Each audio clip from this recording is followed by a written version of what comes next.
Well, we continue to update you on another high-profile trial. Yeah, it's the case of those two paramedics charged in the death of Elijah McClain.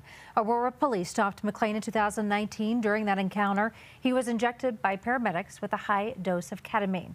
Aurora paramedics Jeremy Cooper and Peter Chikuniak face reckless manslaughter, criminally negligent homicide, and assault charges. Your reporter Kelly Worthman continues to follow this trial. And Kelly, we've reported on ketamine a lot. That is at the center of this trial. Yeah, that's exactly right. And we've had a lot of testimony that has really been centered around the fact that he was given a dose nearly twice the amount for a person his size. Well, the only witness to take the stand today was Dr. Damon Robinson. He's an anesthesiologist who was asked by the Colorado Attorney General to review McClain's death. He told the court before any person is given a sedative like ketamine, it is critical for medical personnel to get as much information about a patient as possible, like their weight, or at least their pulse and blood pressure. Those are critical steps, he says, that were not taken by those Aurora paramedics. You want to have vital signs, especially if we're dealing with certain diagnoses like excited delirium. The criteria for that, one of the criteria is going to be tachycardia, or high pulse rate. So you need to know what that is. Being severely hypertensive and giving ketamine, which raises your blood pressure, can be life-threatening.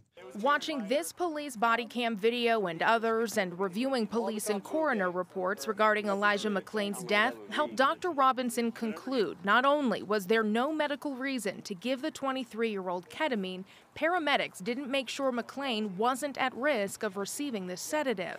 The first question that's asked is, does he speak English? But there's no questions as to how much does he weigh, what's going on, or talking to him to see if he's awake. You can see that law enforcement is holding his wrist, and that's another perfect opportunity where you could be just checking a radial pulse. The defense tried to poke holes in the doctor's credibility, noting he's never worked as a paramedic and his circumstances for using ketamine are not in the field like this case. You don't treat anybody who has just been in a struggle and is still being restrained by police.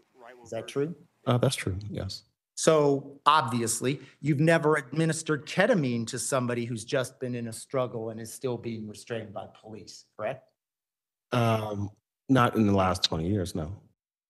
Still, prosecutors drove home their argument that McClain did not need ketamine, and that's what killed him.